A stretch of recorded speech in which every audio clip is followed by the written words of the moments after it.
Okay, so I just thank you guys. Really appreciate the opportunity here, and we're delighted to have a full house here. Thanks for helping make it happen, volunteers, Shy Hack Night team. You know, this is a very unique time in history when we can harness the cost of computational power is going down. So the computational power to all of us is more available than it ever has been, and we can unleash and use human capital to make our systems, like property tax systems, more equitable and fair, and create better analytics to lead us in the right direction to make further improvements. So for all of you who've thought about volunteering for Shy Hack Night, being involved, this is a really unique time to be involved. It feels really good to use data science for the public good. And our data science team really exemplifies this. There was no data science team before we came in. We saw what was happening. We created the team. And this team has won several big awards recently, from the International Association of Assessing Officers, which is the biggest, it's the gold standard in this field. They've recognized the work of this data science team. And we want to show you the latest analytics and Dan Snow will show those to you, that our team came up with, because it really helps us to understand the system, crystallize some of the key concepts, key inequities that remain in the system, how they can be changed through this tool that Dan is going to show you tonight. So this event is always really useful for our team in helping to crystallize what we've worked on in the last year. And we're so pleased to show you how we've been delivering on what we've been doing in the last year and the last couple of years with Dan Snow. So Dan, how about you come up and show everyone what we got? Fritz.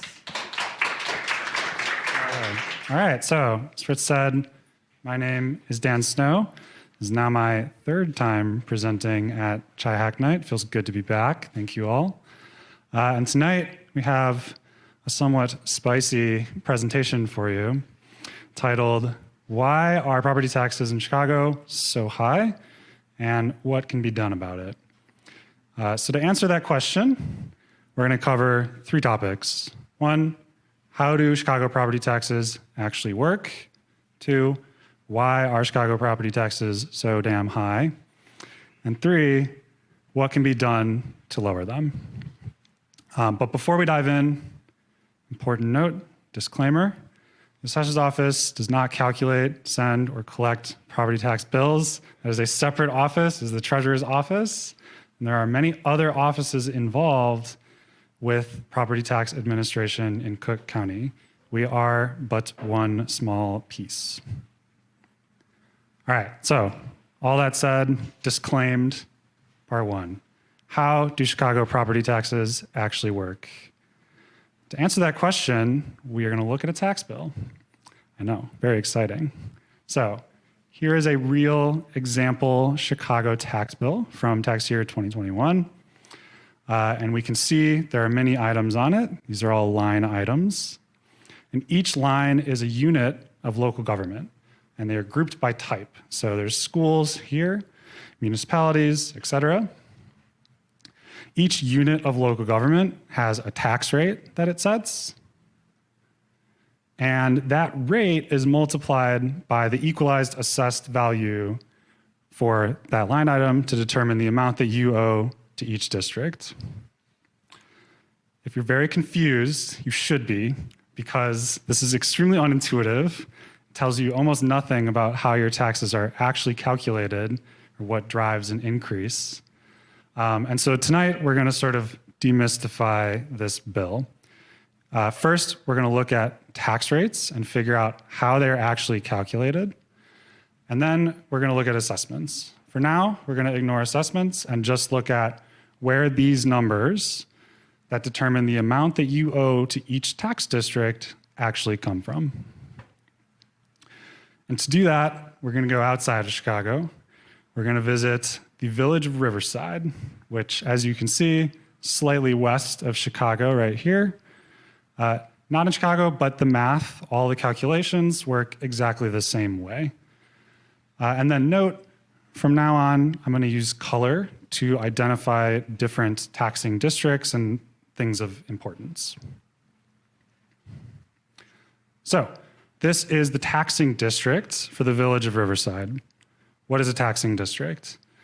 Taxing district is anything that can set a levy on the value of your home. So they are taxing you, right? This is the district for the Village of Riverside. This is its boundary. And each year, the village sets a levy. That levy is the amount that it needs to collect in order to provide services.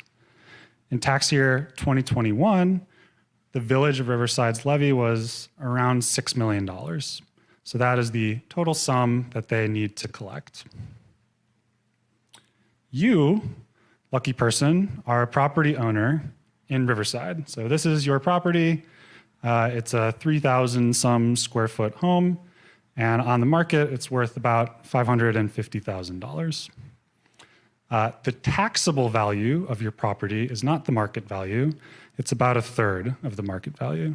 So for this property, for your property, it's about $154,000.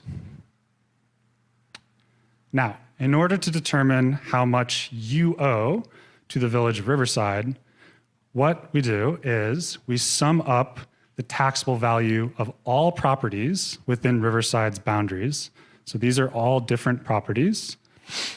And then we divide the amount that Riverside needs by the sum of all of those property values, which is called the base. Fraction looks like this. So if we replace the things in this fraction with real numbers, we have the 6 million from before divided by the total property value in Riverside, which is its tax base, about $320 million. That results in a tax rate of 1.85% or so. And that rate is what appears on your tax bill. It is multiplied by the taxable value of your property to get the amount that you owe to the Village of Riverside. So here, this is sort of like a tax bill line item. This does not appear, this levy-based calculation, but these two columns do. And the amount that you end up owing is, around $2,800. But Riverside is not the only thing that you need to pay taxes to. There are many other units of local government. So in addition to the village, you also pay taxes to the elementary school district, in this case, School District 96. And it sets its own levy, independent of the village, at $27 million. But then it does the exact same calculation. It sums the property value within its boundaries to get a total of $520 million, which is everything in orange and everything in purple. So it also includes Riverside's values in its base. And then it adds another line item, right? So this would appear again on your bill. And ultimately, you end up paying about $8,000 to the school district. And then it happens again. You have to pay Riverside Township, which has its own levy of $660,000 or $616,000. So you owe them $170. You also have to pay the high school district, right? So it does its own thing, $28 million. It's a larger area and therefore has a larger tax base, which means you pay it slightly less than the elementary school district. You got to pay it to the mosquito abatement district, which has a very small levy of $1.5 million. And so you owe it $21. Got to pay the community college district, right? $31 million. But this one is much, much bigger. And so on and so forth, all the way up to the level of the county, which is the largest taxing district. All of these things are line items on your bills. So if we go back to the real tax bill, here it is, right? Looked at it before. This is the bill that we just made doing our levy divided by base calculation. And if we rearrange it slightly, we can see that all of these lines correspond to line items on the bill.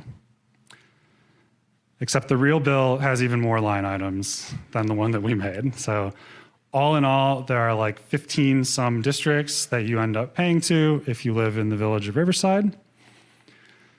And in total, you will pay $19K in property taxes on a home worth $550,000. That's a very high effective rate. And the effective rate is the amount of taxes that you owe divided by the value of your property. So in this case, 19K divided by 550K. 3.5% is like, around 3 times the national average. Chicago's effective rate is actually lower than a lot of the Cook County suburbs, a little over 2% in most cases. And note here that most of that bill actually goes to schools. So that's true in Riverside, where you end up paying, $13,000, $14,000 just to school districts. It's also true of Chicago, where CPS is the largest line item on most bills. All right, but what about assessments, right? We've talked about rates, but we are from the assessor's office, so let's talk about assessments, how those work. The assessor's office determines that taxable value that we saw before, right? We try to figure out what a property would sell for on the market, and that is converted via a number of esoteric steps to the taxable value. For residential property, we use machine learning to do that. For commercial property, it's a different approach. It's an income approach. But your assessment does not determine your overall sort of bill. It determines the share of the burden that each property pays of the total burden. So we'll dive into that and see how it works. What that means is that assessments are zero sum, right? So if your assessment goes up, that means that other people's bills are going down. But if your assessment goes down, other people's bills are going slightly up. And to see how that works, we're gonna go back to Riverside. So Riverside is getting a Long John Silver's, and everyone's extremely excited. So much so that property values right around downtown, they rise by 25%. And the result, going back to our original levy equation here, our rate equation, this is the original, right? The levy does not change. The amount that Riverside needs stays the same. But a certain amount of value growth is added to Riverside's tax base. In this case, $20 million. And you can see that from the original rate, it falls to 1.77%. The result is that your bill decreases because your assessment stayed the same, while the properties in downtown Riverside actually end up paying more because their assessment went up, the rate went down, but not enough to counter the effect of their rising property value. Ultimately, no matter how this shakes out, no matter how assessments are done, Riverside will still get its $6 million levy because the tax rate will adjust to ensure that they get it.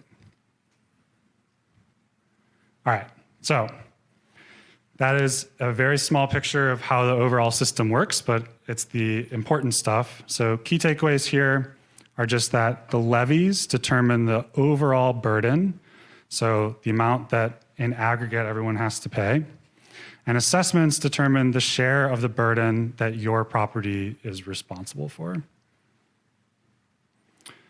All right, so now that we all know all that, we can move on to this question. So why are Chicago property taxes so high? Mostly back to rates, right? So this equation is very important. If the levy goes up, the rate goes up, and if the base goes down, then the rate goes up, right? And there are lots and lots of ways for these two things to happen. And we're gonna go through some of them. As we go through them, I will put up which of these is happening in the upper right-hand corner. So first, levies are going up. So this is all the levies in Chicago indexed to 2008. Up here is the city.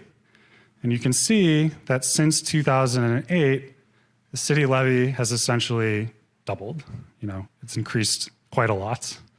A lot of that increase came in like 2015, or so. And you can see the slope of the line there. CPS, likewise, has gone up pretty significantly, not as much as the city, but still a lot. And then this is CPIU, right? So this is inflation. Both of these levies for the city, which make up the majority of city property tax bills, have gone up much more than CPIU. Cook, way down here, you also pay taxes to Cook if you live in Chicago. Its levy has remained pretty constant over time, actually. And then these other lighter lines, not sure if you can see them, these are other taxing districts in the city of Chicago whose levies have also gone up. All right, so that's levies. Levies are going up. Let's talk about TIFs. Take a long detour. So for those not familiar or engrossed in the world of municipal finance, a TIF is a tool that can be used by municipalities to basically fund economic development in specific areas. And they're a little complicated, but how they work is essentially they freeze the tax base, and any growth over that frozen amount, the revenue from the growth is diverted into the special TIF fund, which is used to fund development. That fund is supposed to be spent on the area within the TIF, to be clear. However, TIFs are a little weird because they can actually result in higher taxes for all properties, not just those inside of the TIF. Let's see how that works. So we're going back to Riverside and Long John Silver's. All right, so before we got the Long John Silver's, we had 25% growth and the base increased a little bit, and so the rate fell. Now, Riverside decides it wants to capture that Long John Silver's growth with a TIF. And so as a result, they establish a TIF right before that growth happens. And the growth that would otherwise be used to lower the tax rate is instead locked up in the TIF, right? It basically goes into the TIF fund rather than being used to lower the rate. And if we replace this again with real numbers, right? Again, Riverside's levy, $6 million. The base is exactly the same with $320-some million.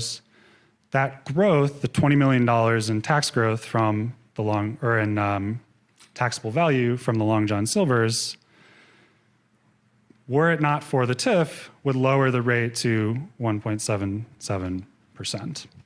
But because the TIF is there, that revenue will be diverted, the increment will not lower the base, and the rate will remain high.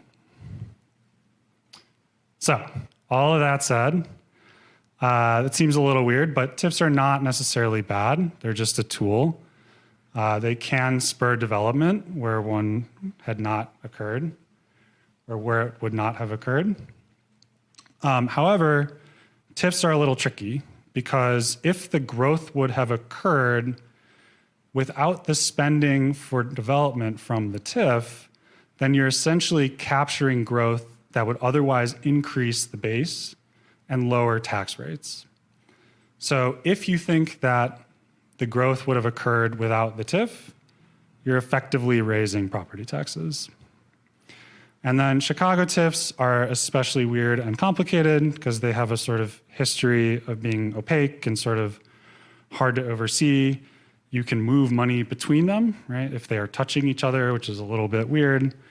But the even larger problem is that Chicago really loves TIFs. So they're putting them everywhere. So 2006 is on the left, and this is the sort of land area covered by TIFs. 2021 is on the right. And you can see that there's just been a sort of explosion in the land area covered by TIFs.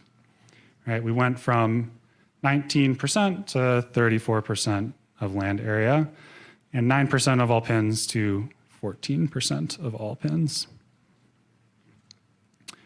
And that means that the base is effectively lowered, right? And therefore, rates will be higher than they would without the TIFs.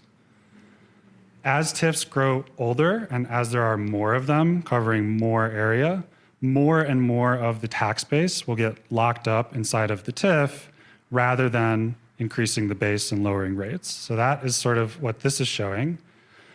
As of 2021, around 15% of the total tax base's value is locked up inside of TIFs.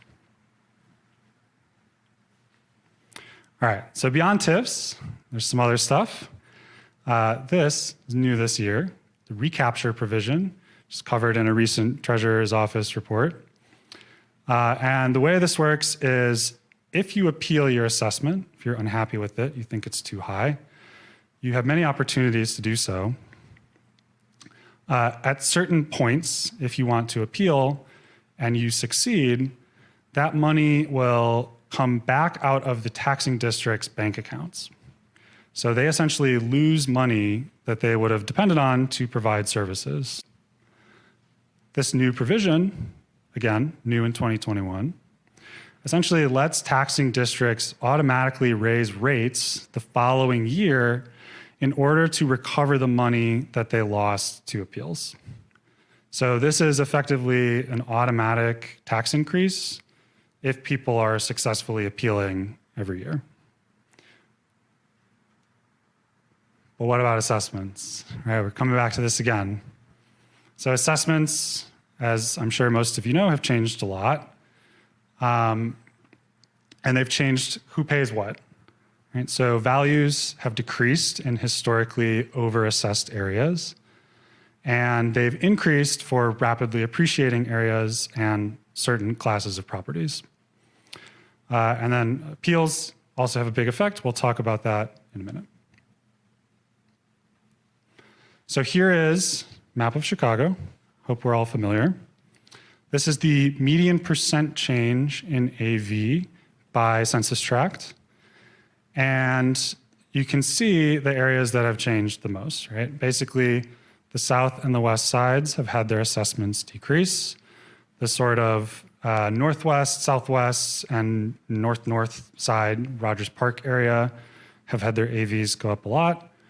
Everywhere else is sort of in the middle of those two.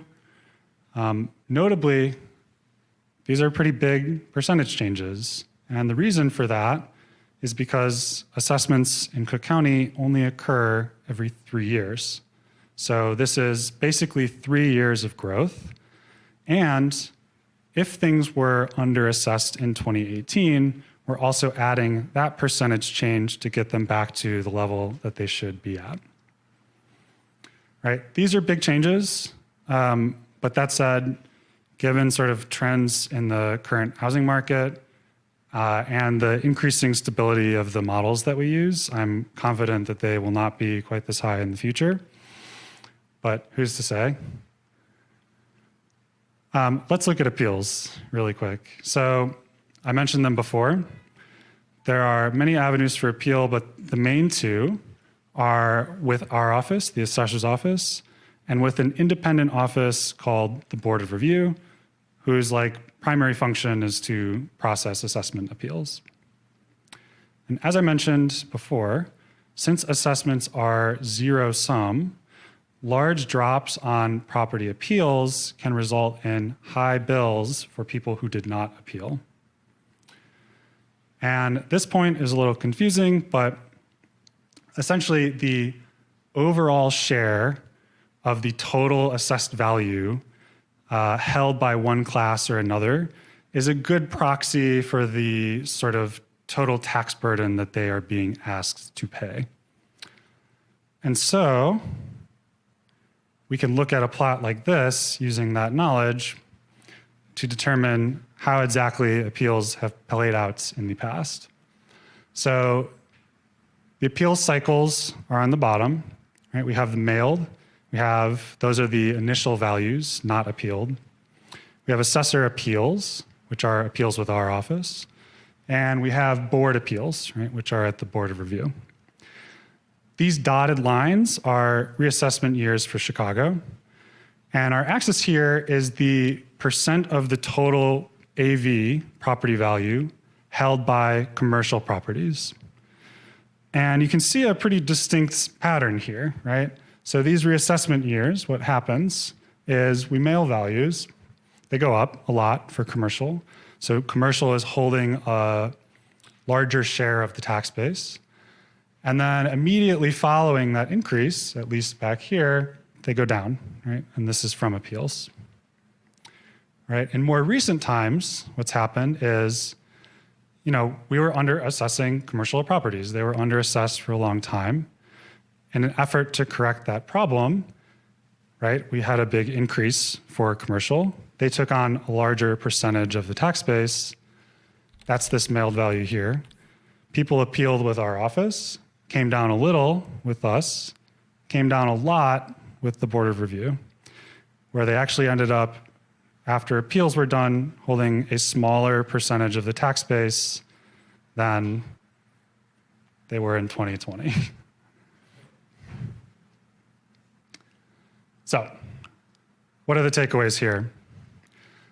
Most of Chicago's high property tax burden is due to changes in rates, things that affect rates, right? That's the levy, it's use of TIFs, it's recapture law, it's other things that we have not even talked about.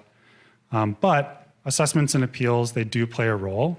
They determine who pays, the bigger share of that increased burden. All right, so now we're on to the really spicy stuff. What can be done to lower property taxes? To answer that question, I am very excited to introduce a new public R package and database that we call PTAX Sim. And PTAX Sim stands for Property Tax Simulator. The basic function of the package is to basically calculate Cook County line item tax bills. And it can do that for every property for the last 16 years, which means that you get 350 some million line items of property tax data to play with if you calculate every single bill. Currently, this tool is not very publicly usable.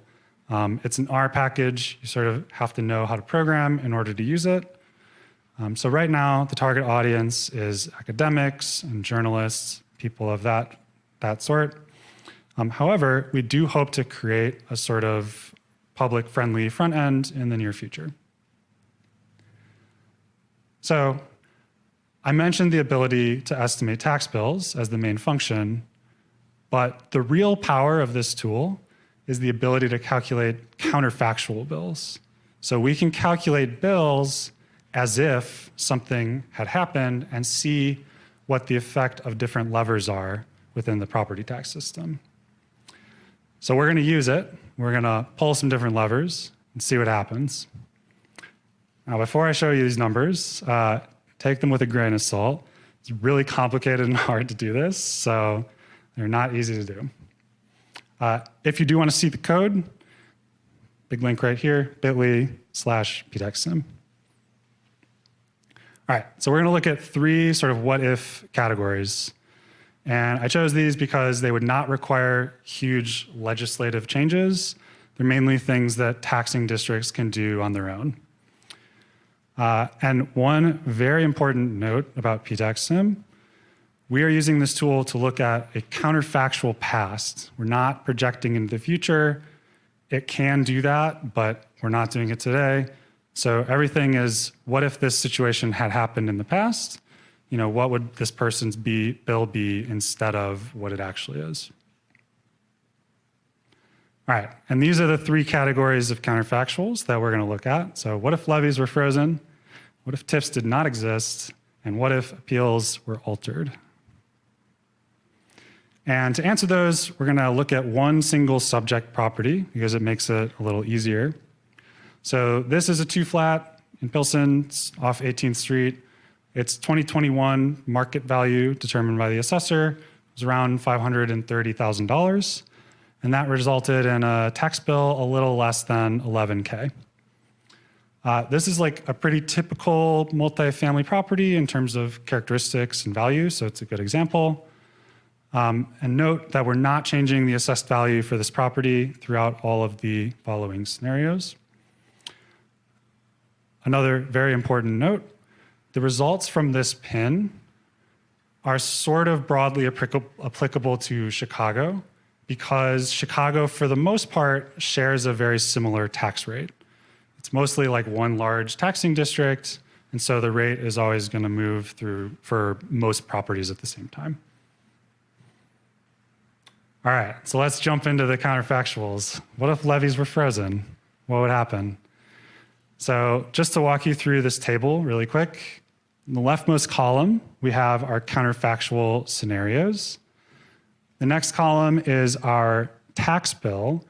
The very first row here is the real bill, the bill they actually got in 2020. And then every one below that, every row, is a counterfactual 2021 tax bill. So what would this Pilsen property have paid if this scenario had come to pass? The other columns are the dollar change from that baseline and the percentage change. And for scenarios that go more than 1 year, this is the cumulative change collected across all years that the scenario has taken place. So let's go through them.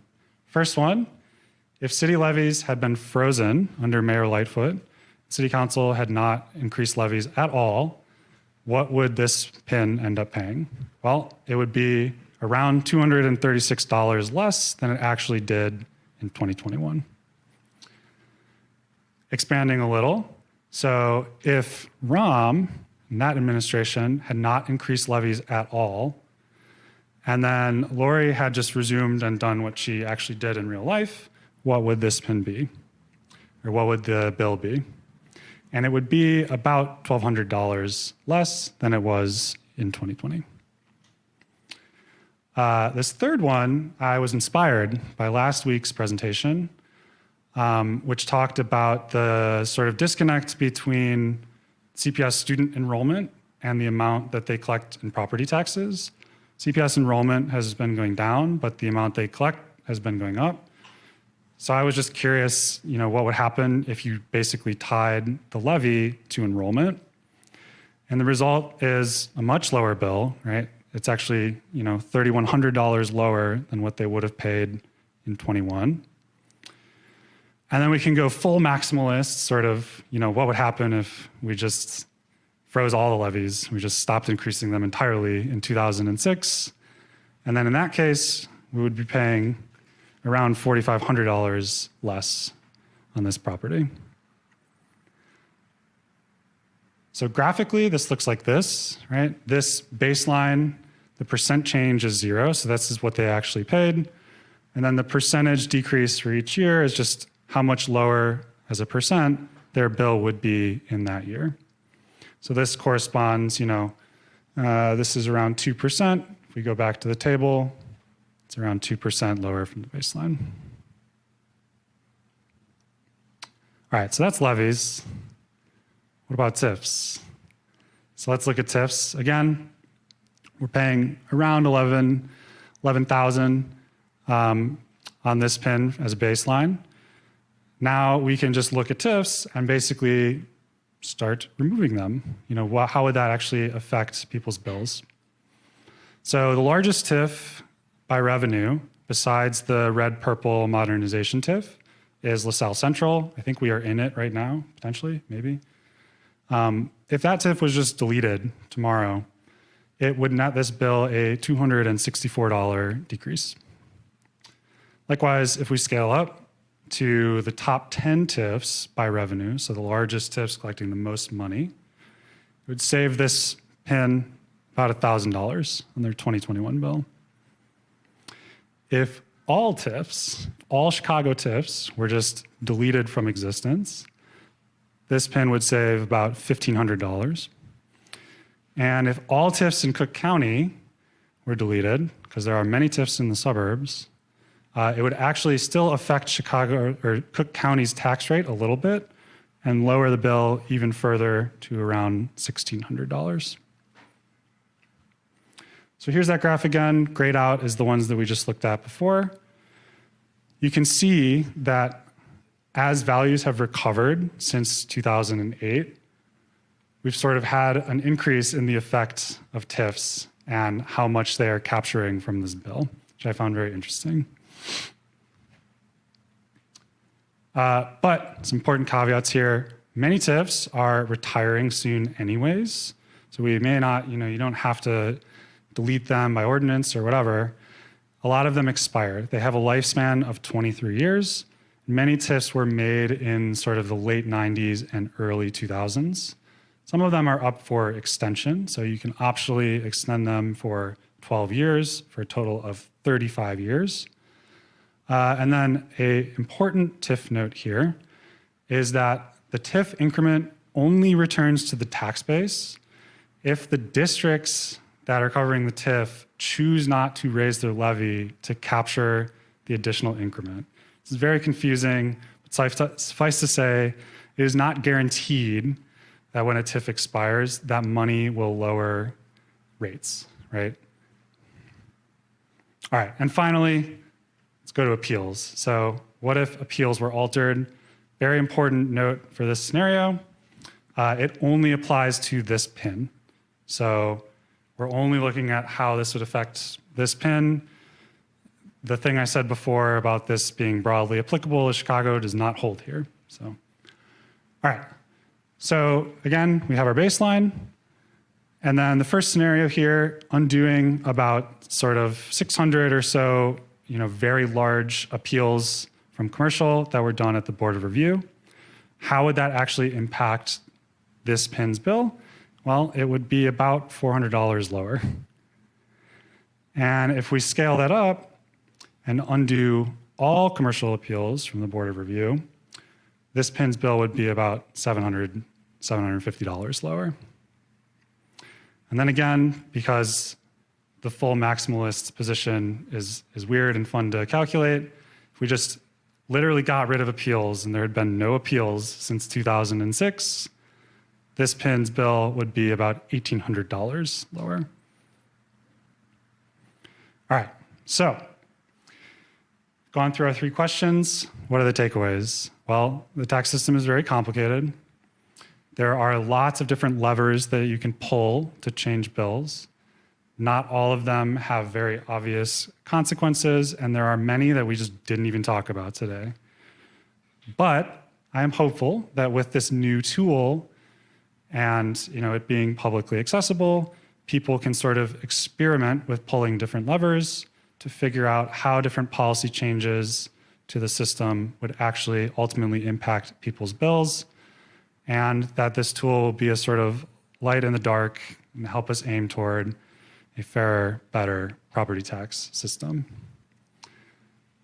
Before we do this, I'm going to invite Nicole up.